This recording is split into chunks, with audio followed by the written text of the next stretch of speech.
प्रणाम दोस्तों। आज हम अपने विचारों की शुरुआत एक भजन की लाइन से शुरुआत कर देते हैं। तो वो भजन की लाइन कहती है कि गुरु सत मार्ग बतलाए, कोई बिरला ही वहाँ जाए। गुरु सत मार्ग बतलाए, कोई बिरला ही वहाँ जाए। तो कहने का भाव दोस्तों, संतों के पास, गुरु के पास तो कोई भाग्यवानी लोग जाते हैं, अन्यथा लोग दुनिया की चीज़ों में, दुनिया में, घर संसार में ऐसे बिदे हुए हैं कि उन्हें अपने जानने की उत्कंठा ही नहीं, प्यास ही पैदा नहीं होती और अपने जीवन को व्यर्थ की चीज़ों में ख़त्म करते जा रहे हैं। दोस्तों, इन चीज़ों के दोस्तों आज पीछे आप भाग रहे हैं। दोस्तों, एक समय आपके आके खुद ही पछताएंगे कि मैंने अपने जीवन में परमात्मा का भजन नहीं किया। जब आपके ही बच्चों की बहुएं आपको गाली सुनाती हैं, खाना नहीं मिलेगा टाइम से, जब बूढ़े हो जाओगे दोस्तों तो बहुत पछताओगे कि इस परिवार के लिए, इस घर के लिए मैंने क्या नहीं किया।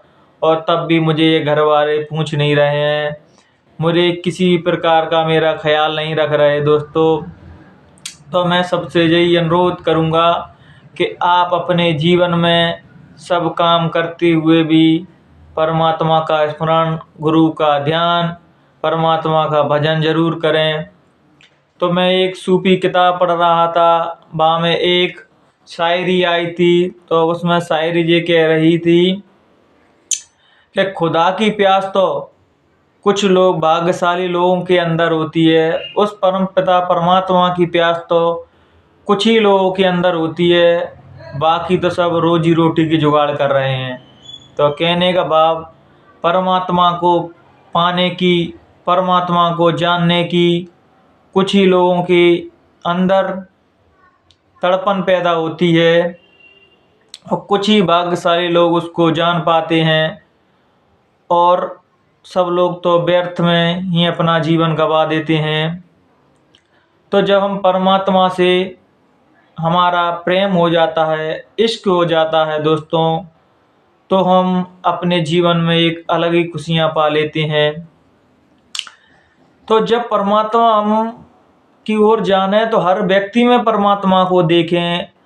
ये ना देखें कि जे मेरे मजहब का नहीं, जे मेरे धर्म का नहीं, तो ये परमात्मा को नहीं जानता। इसके लिए रामायण में एक चौपाई लिख दी गई है कि हरि व्यापक सर्वज्ञ समाना, प्रेम से प्रकट होए मैं जाना। दोस्तों, जिसने इस ईश्वर से, उस परम पिता परमात्मा से प्रेम कर लिया, उसको वो जरूर मिलता है। और कबीर साहब ने कहा है, जिन खोजा तिन पाइया, गहरे पानी पीट। कहने का भाव दोस्तों, जब अपनी खोज सच्ची होती है तो परमपिता परमात्मा अपन ने जरूर मिलता है। लेकिन कब, जब हम सबसे प्यार मोहब्बत इश्क करने, जैसे सूफियों ने कहा कि इश्क हम सबसे करने लगें, प्यार मोहब्बत से रहने लगें सभी लोग, तभी हम परमपिता परमात्मा से दोस्तों मिल सकते हैं। कि दोस्तों, हमें किसी से नफरत है, किसी के प्रति राग देश भावना है, द्वेष की भावना है, तो परमात्मा हमारे सामने उसी स्वरूप में आएगा। अगर आप किसी से नफरत करते हैं तो आप उसको स्वीकार नहीं कर पाएंगे दोस्तों, और जब स्वीकार नहीं कर पाएंगे तो आपने परमात्मा को ही अपने द्वार से भगा दिया। इसीलिए तो ये कहा गया है कि हर रूप में परमात्मा को देखें। किसी ने कहा है, ना जाने क्या रूप में नारायण मिल जाए। तो दोस्तों, ऐसा कोई रूप नहीं जहाँ परमात्मा जिस रूप में विराजमान नहीं है। जब हम सबसे प्रेम मोहब्बत से रहने लगते हैं, सबसे प्रेम से पेश आते हैं, तो किसी भी रूप में अपने सामने आ जाए हम उसको स्वीकार कर लेते हैं। तो एक बार मैं नामदेव के जीवन की एक वाक्य आपको बताने जाऊंगा कि नामदेव एक हवेली में रुके और वहाँ सब गांव वाले कहने लगे कि हे नामदेव, इसमें मत रुको, इसमें बहुत लंबा भूत रहता है जो आपको रात को परेशान कर देगा या मार देगा, आपको सोने नहीं देगा। तो नहीं, कोई बात नहीं, मैं तो इसी में रुकूंगा। अब वो नामदेव वहीं रुके। वहाँ जब रात्रि घोर हो गई तो वो भूत प्रकट हुआ लंबा सा। तो नामदेव कहते हैं, आओ पधारो नमकनाथ। इतना कह के उस भूत के गले लग गए। तो भूत तो वहीं समाप्त हो गया और परमपिता परमात्मा वहीं प्रकट हो गए। जैसे ही दोस्तों हम सबसे प्यार मोहब्बत करते हैं, परमपिता परमात्मा को हर रूप में देखते हैं, हर व्यक्ति के अंदर देखते हैं, तो हमें परमपिता परमात्मा बहुत ही आसानी और सरलता से मिल जाता है। तो इसके लिए रामायण में लिखी गई है, ईश्वर अंश जीव अविनाशी चैतन्य अमल सहज सुख राशि। कहने का भाव दोस्तों, हम सब ईश्वर के अंश हैं, हर व्यक्ति में परमात्मा बैठा हुआ है। बस दोस्तों उसको जानने की हमें देरी है, और जानेंगे हम कैसे? जब हम ध्यान भजन करेंगे तब उसको जान पाएंगे दोस्तों। तो दोस्तों एक बार राजा बादशाह अकबर ने एक मंत्री से, बीरबल से पूछा कि ये बताओ, परमपिता परमात्मा है या नहीं? अगर वो है तो क्या करता है? अगर वो है तो दिखाई क्यों नहीं देता? तो उनके 30 प्रश्न थे। तो बीरबल कह रहे हैं, महाराज मैं आपका इन प्रश्नों का उत्तर कल दूंगा महाराज। तो बीरबल बहुत ही चिंतित थे कि मैं इन प्रश्नों का उत्तर कैसे दे पाऊंगा, और सोच रहे थे कि इन प्रश्नों का उत्तर क्या होगा। तो जब उनकी बच्ची ने उनको चिंतित देखा कि ये हमारे पिताजी बहुत ही चिंतित हैं, तो उनने पूछा, पिताजी आप चिंतित नज़र आ रहे हैं, क्या बात है? तब दुखी मन से उन्होंने जवाब दिया कि परमपिता परमात्मा है तो वो क्या करता है, और अल्लाह से पहले कौन था? अगर वो है तो दिखाई क्यों नहीं देता? तो उनकी बच्ची मुस्कुराते हुए बोली, बस पिताजी इतने छोटे से प्रश्न, इनके उत्तर तो आप शांति से सो जाएं, सुबह मैं बादशाह को दे दूंगी। वो बच्ची दोस्तों सत्संग में जाती थी, किसी गुरु से जुड़ी थी। आज आप सोच रहे होंगे दोस्तों, जिस पे गुरु का हाथ हो, जो गुरु के सानिध्य में बैठता हो, उसके लिए भला क्या तकलीफ हो सकती है? कोई भी प्रश्न उसके लिए कोई बड़े नहीं हो सकते। तो जब सुबह हुई तब वो बादशाह के पास गई। तो बादशाह ने, अकबर ने 3 ही प्रश्न किए कि अल्लाह से पहले कौन था? अगर वो परमपिता परमात्मा है तो दिखाई क्यों नहीं देता? अगर वो है तो करता क्या है? तो जब वो बच्ची उनके दरबार में पहुंची तो उनके यही प्रश्न थे। तो उन्होंने कहा कि ए बादशाह आप गिनती करो। तो उन्होंने कही 1 2 3 4 5। तो उन्होंने कहा आप गलत गिन रहे हैं, दोबारा गिनो 1 2 3 4 5। तो जब ऐसे ऐसे गिनते गए तब उन्होंने कहा कि वो एक ही है और हमेशा से रहा है और आगे भी वो एक ही रहेगा दोस्तों। चाहे आप उसको भगवान कहें या गॉड कहें या ईश्वर कहें, परमपिता परमात्मा कहें, खुदा कहें, अल्लाह कहें, लेकिन बादशाह बात एक ही है। फिर बादशाह का दोस्तों दूसरा प्रश्न उस बच्ची से था, अगर वो है तो दिखाई क्यों नहीं देता? तब बच्ची ने कहा कि बादशाह 1 कटोरा दूध मंगवा दीजिए। तो बादशाह को लगा, वहाँ जितने भी सब मंत्री वगैरह बैठे, तो उनको लगा कि बच्ची शायद भूखी होगी इसलिए दूध मांग रही है।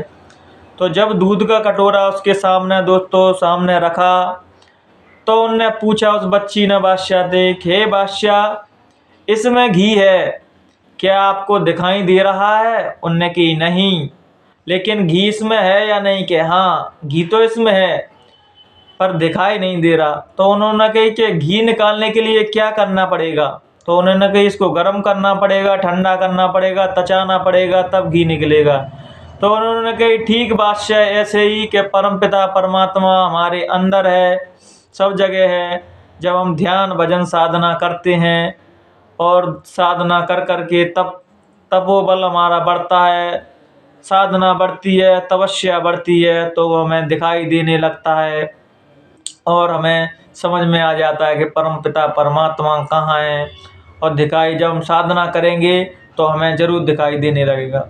तब बादशाह का अंतिम प्रश्न था कि अगर वो है तो करता क्या है।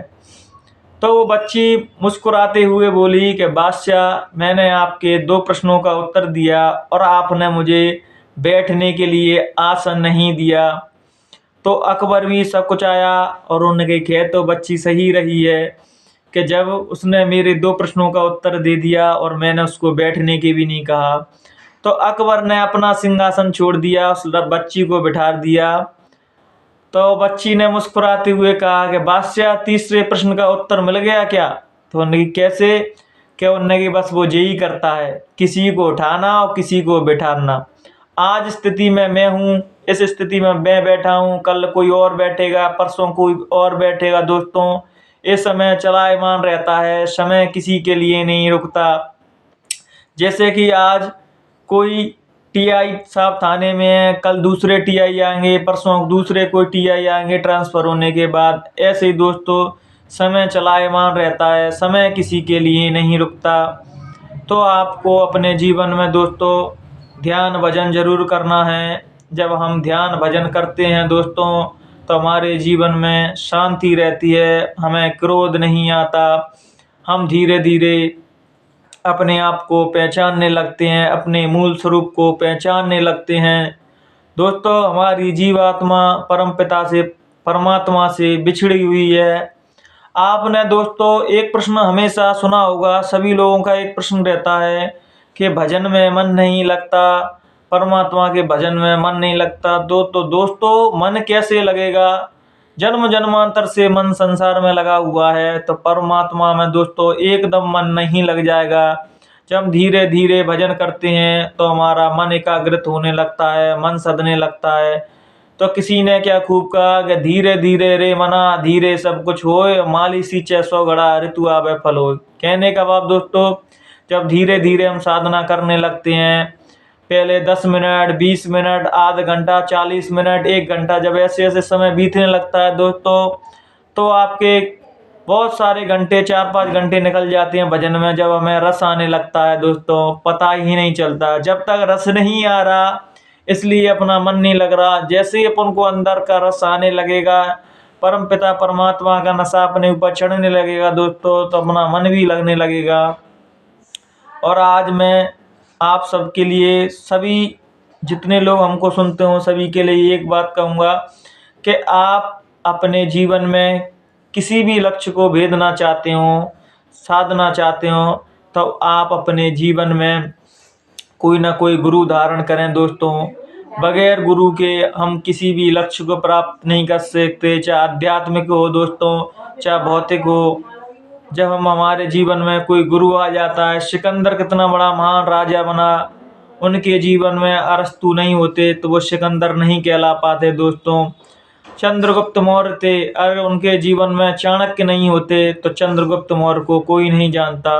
इसलिए आज अपने जीवन में कोई ना कोई सदगुरु का आसरा लें, सदगुरु के जुड़ जाएं, तो अपना जीवन बिल्कुल बदल जाता है।